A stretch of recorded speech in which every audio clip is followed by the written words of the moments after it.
Alexander, and I'm learning English only 1 year. And today we will watch another video about America, about USA. It's named How Geography Gave the US Power, and I think it will be very informative and useful for me and maybe for you too. And before we started, you can like this video and subscribe. I will very appreciate it. Okay, let's go. This video was made possible by Squarespace. Build your professional web presence for 10% off by going to squarespace.com/Wendover. The United States and its entire history can be largely explained by its geography. Since its inception, the fundamental factor influencing and guiding the country's development is that it is far from everything else. The US is bounded to the east and west by ocean and to the north and south by friendly and militarily weak countries, and this has meant that the US has almost never been threatened on the home front. Many suspect that this is why the US has such a defined government and political structure, because it had the time to develop the system while it wasn't worrying about potential invasion. But geography had a much deeper role in the formation of the United States that started back before the states were even united.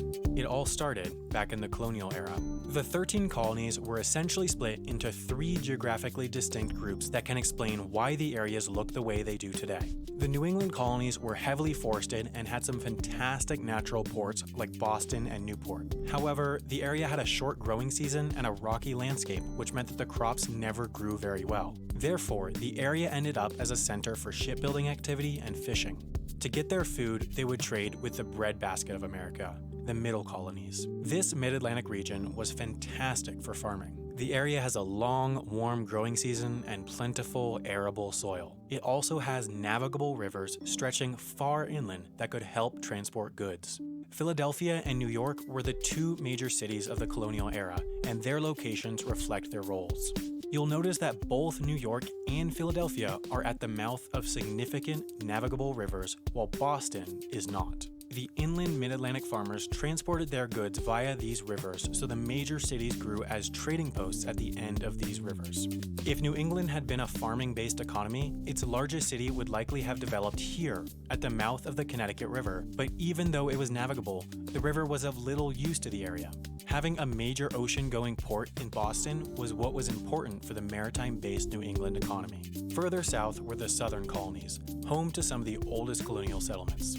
Now, there's this one line that you can put on a map to explain why southern cities are where they are.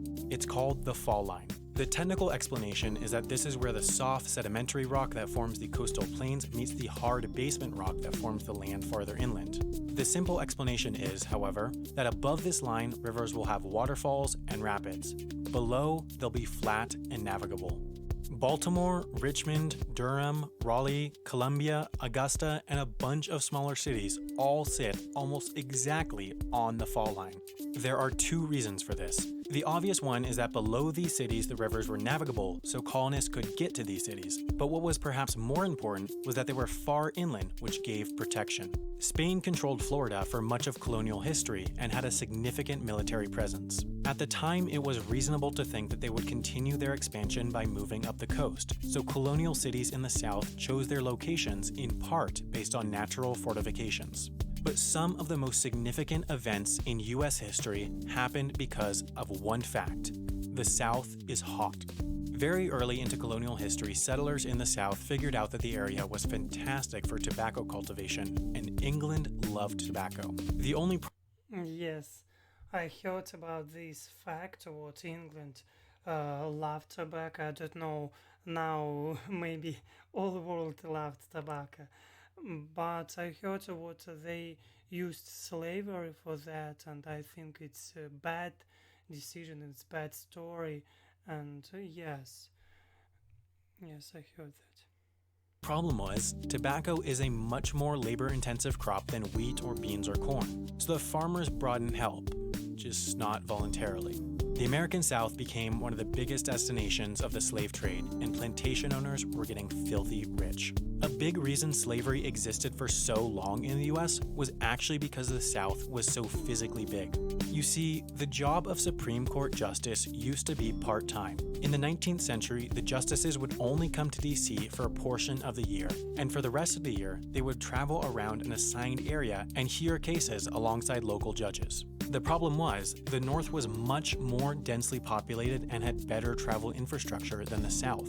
The South was vast, sparsely populated, and had very rudimentary road systems. Therefore, Yes, I get his message, and in Russia we have similar situation. It's problem because almost all population in the Russia live in the West. It's problem for so big, huge country how is Russia is, how Russia is. Yes, and I think it's similar problem. Yes.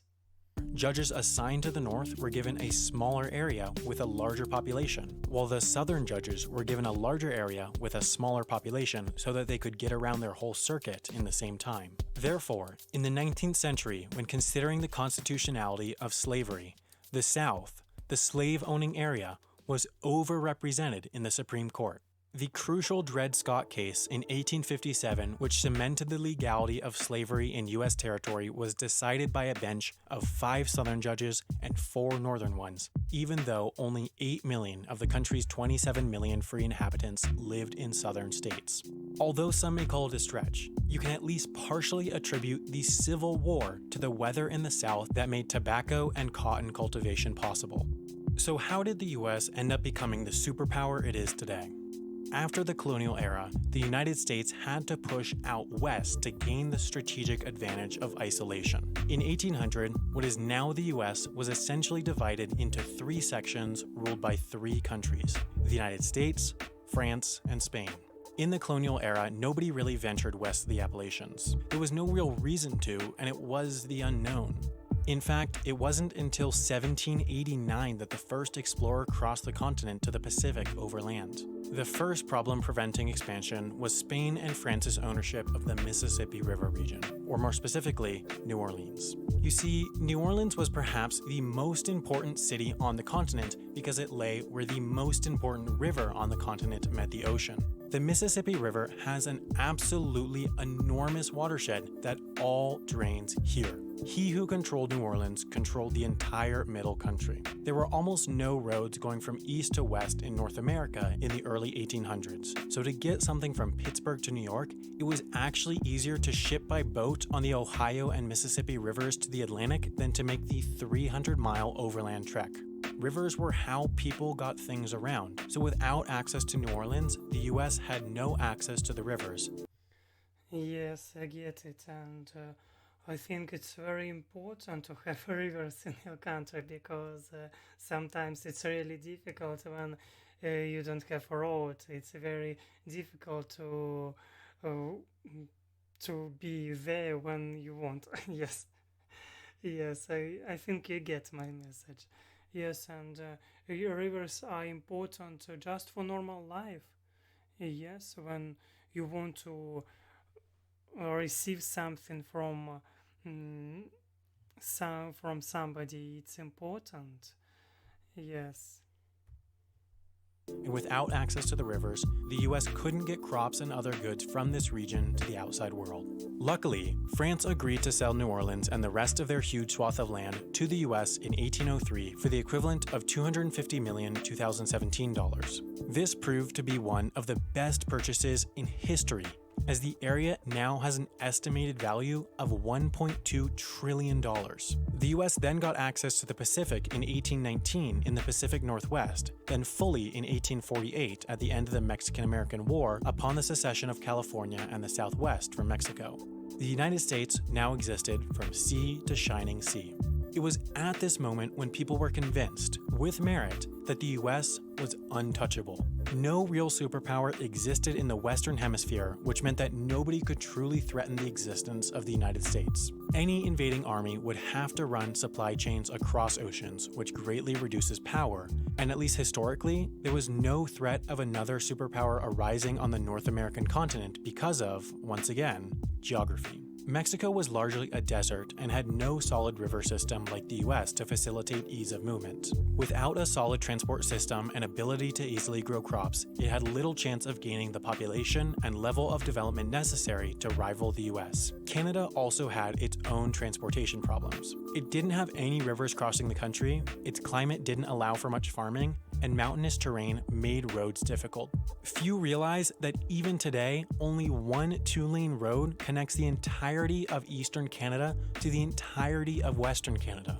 Just last year, a bridge on the Trans-Canada Highway collapsed, and so, for 17 hours, there was no way to drive from east to west, and the country was split in two.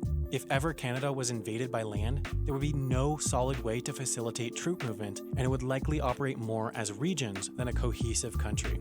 The US is therefore in a privileged position today where thousands of miles separate it from the serious issues of abroad. The North American continent is largely devoid of international conflict, and so the United States' success can be accurately attributed to its geographic isolation. When you don't have to worry about protecting against a potential invasion, you can devote more time to education, development, science, and politics. The United States is a country that worked almost by chance. It just happened that the right mix of people landed in the right place to create a world superpower. So, without the fantastic geography of the continent, the United States almost certainly would not be the superpower it is today. One of the most frequent questions I receive is what tools I use to run Wendover Productions. As you Yes, I get it. And it was very interesting and useful for me. Now I'm starting to understand more about America and about USA, and also they he don't say about what Russia sold Alaska. I don't remember what it was. Date I don't remember because I don't know a lot of stuff, and I didn't know about Canada, what Canada have problems with the road from west to east. I didn't know about that, and it was very useful for me because I now little I know now little more about USA. And thank you for watching with me this interesting video. You can like this video and subscribe, and see you next time. Bye bye.